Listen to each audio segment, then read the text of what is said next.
ஆதவன் media நேயர்கள் அனைவருக்கும் வணக்கம். இன்றைக்கி நம்மளுடைய பகுதியில் பார்க்க இருக்கிற விஷயம் தலைப்பு என்ன அப்படின்னு கேட்டிங்கன்னா, விருட்ச சாஸ்திரத்தை பற்றி பார்க்க இருக்கிறோம். அதாவது விருட்ச சாஸ்திரம் தலை விருட்சம் என்ற தலைப்பில் பார்த்தீங்க அப்படின்னா, ஒரு ஜனன ஜாதகத்தின் அடிப்படையில், அதாவது ஒரு ஜனன ஜாதகத்தில் சில தோஷங்களும் பாதிப்புகளும் இருந்தால் அது விருட்ச சாஸ்திரம் மூலியமாக எப்படி சரி செய்யலாம். அதே இது பார்த்தீங்க அப்படின்னு சொல்லணும்னா, ஒரு சில வீடுகளில் பார்த்தீங்க அப்படின்னா என்ன மரங்கள் வைக்கலாம், என்ன மரங்கள் வைக்கக்கூடாது, என்ன மரங்களில் பூராமே பார்த்தீங்க அப்படின்னு சொல்லணும்னா, அதாவது நம்ம வீடுகளில் பார்த்தீங்க அப்படின்னு சொன்னோம்னா நில ஜன்னல் கதவு என்று பல அலங்கார வேலைகள் என்ன விருட்சங்களில் பண்ணலாம் என்பதை நம்ம தொடர்ந்து தெரிந்து கொண்டு இருக்கின்றோம். இன்றைக்கி இந்த பகுதியில் பார்த்தீங்க அப்படின்னம்னா, நம்மளுடைய விருட்ச சாஸ்திரம் என்ற பகுதியில் ஒரு ஜனன ஜாதகம் ஒன்று தொகுத்து வழங்கியிருக்கிறோம். இந்த ஜனன ஜாதகம் தங்கம் ஜோதிட ஆராய்ச்சி மையத்தில் கணிதம் செய்யப்பட்ட ஓர் உதாரண ஜாதகமாகும். எந்த ஒரு தனிநபருடைய ஜாதகம் கிடையாது. இஜாதகத்தை ஒரு சிறு ஆராய்ச்சிக்காகவும் ஒரு சிறு ஆய்வுக்காக மட்டுமே இங்கே தொகுத்து வழங்கப்பட்டுள்ளது. வேறு எந்த ஒரு நோக்கமும் கிடையாது. என்றைக்குமே ஒரு தனிநபருடைய ஜாதகத்தை நம்மளுடைய மீடியாவில் வெளியிடுவது கிடையாது.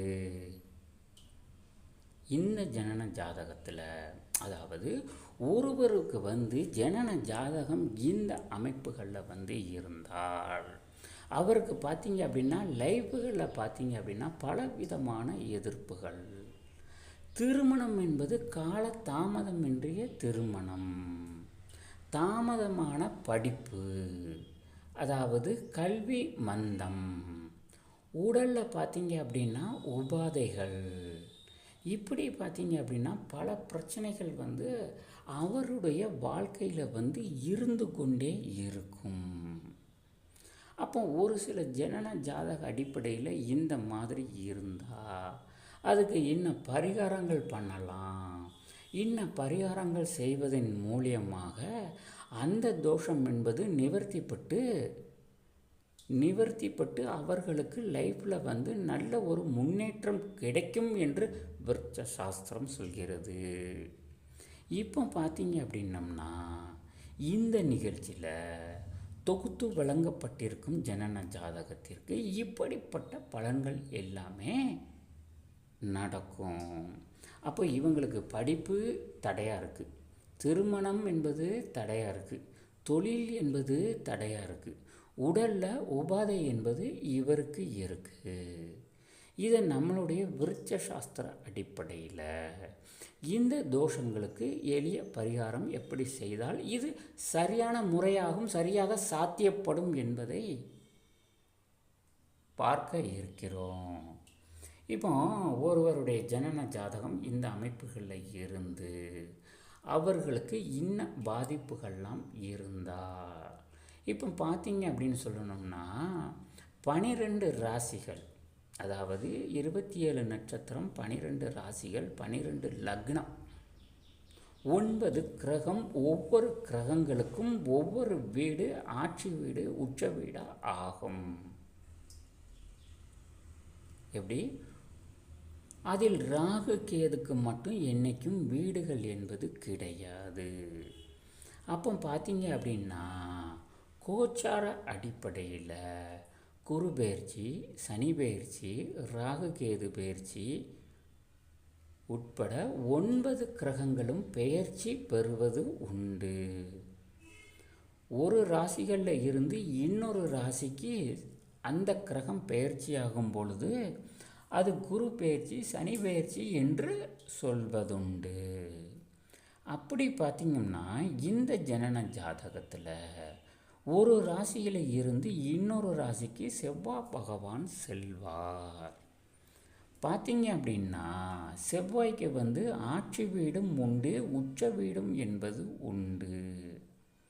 அப்போ பார்த்தீங்க அப்படின்னா செவ்வாய் பார்த்தீங்க அப்படின்னா ஆட்சி வீட்டில் அமரும் பொழுது அல்லது உச்ச வீட்டில் அமரும் பொழுது இந்த செவ்வாய் பகவானுக்கு உரிய நட்சத்திரம் எதுவென்று தேர்ந்து எடுத்து கொள்ள வேண்டும். செவ்வாய் ஆட்சி உச்சம் பெறும் பொழுது செவ்வாயுடைய நட்சத்திரம் எடுத்து பார்த்தீங்க அப்படின்னம்னா, அதாவது நிறைய வகைகள் விருட்சம் செடிகள் உண்டு.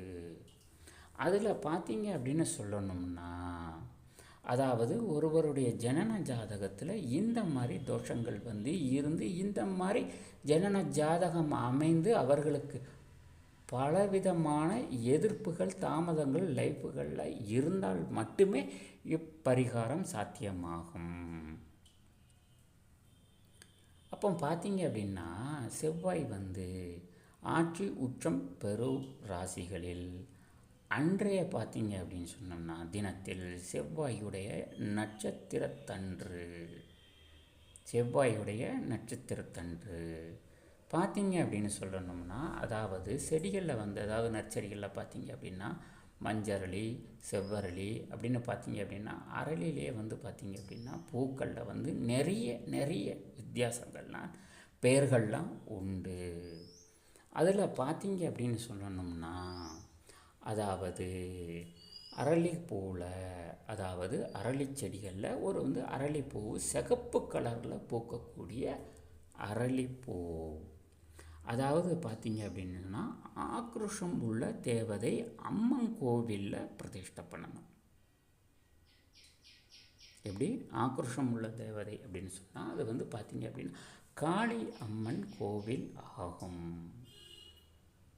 இப்போ பார்த்தீங்க அப்படின்னா சில பேருக்கு பார்த்தீங்க அப்படின்னு சொன்னோம்னா, காளியம்மன் கோவில் எங்கள் ஊரில் பக்கத்தில் கிடையாது, வெகு தூரத்தில் இருக்குது.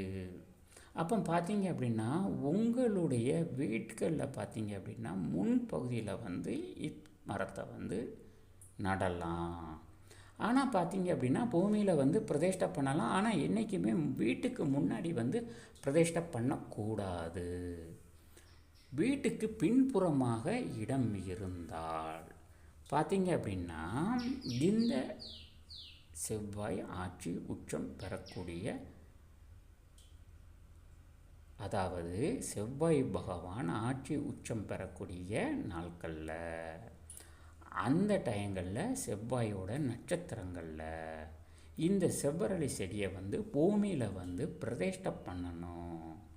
அப்படி பிரதிஷ்டை செய்து அந்த செடியை என்றைக்குமே ஒரு செடியாக இருந்தாலும் சரி, விருட்சமாக இருந்தாலும் சரி, எது ஒன்றாக இருந்தாலும் சரி, பூமியில் பிரதிஷ்டை செய்துவிட்டு அப்படியே போகக்கூடாது. அதுக்கு பார்த்தீங்க அப்படின்னா தினந்தோறும் தண்ணி ஊற்றி, அதாவது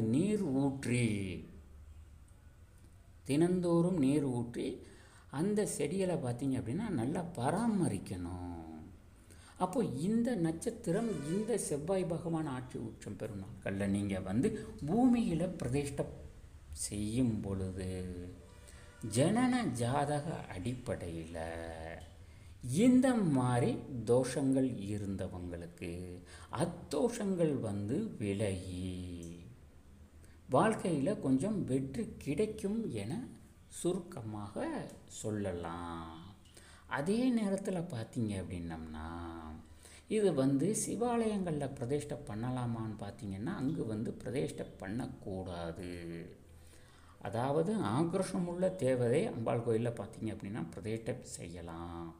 அப்படி இருந்தால் உங்களுடைய வீடுகளிலேயே பிரதிஷ்டை செய்யலாம். அதுவும் முன்வாசல் அல்லாமல் பின் வாசலில் பிரதிஷ்டை செய்ய வேண்டும். இப்படி பார்த்தீங்க அப்படின்னா நீங்கள் இந்த விருட்சத்தை பூமியில் பிரதிஷ்டை செய்து அதை முறையாக பார்த்தீங்க அப்படின்னா பராமரித்து தண்ணீர் ஊற்றி அந்த செடிகள் நன்றாக பூத்து குலுங்கும் பொழுது பார்த்தீங்க அப்படின்னு சொன்னோம்னா உங்களுக்கு அந்த கிரக தோஷங்களினால் ஏற்பட்ட பாதிப்புகள் அனைத்தும் விலகிவிடும் என்று விருட்ச சாஸ்திரம் சொல்கிறது. இப்படி பார்த்தீங்க அப்படின்னம்னா இந்த விருட்ச சாஸ்திரத்தில்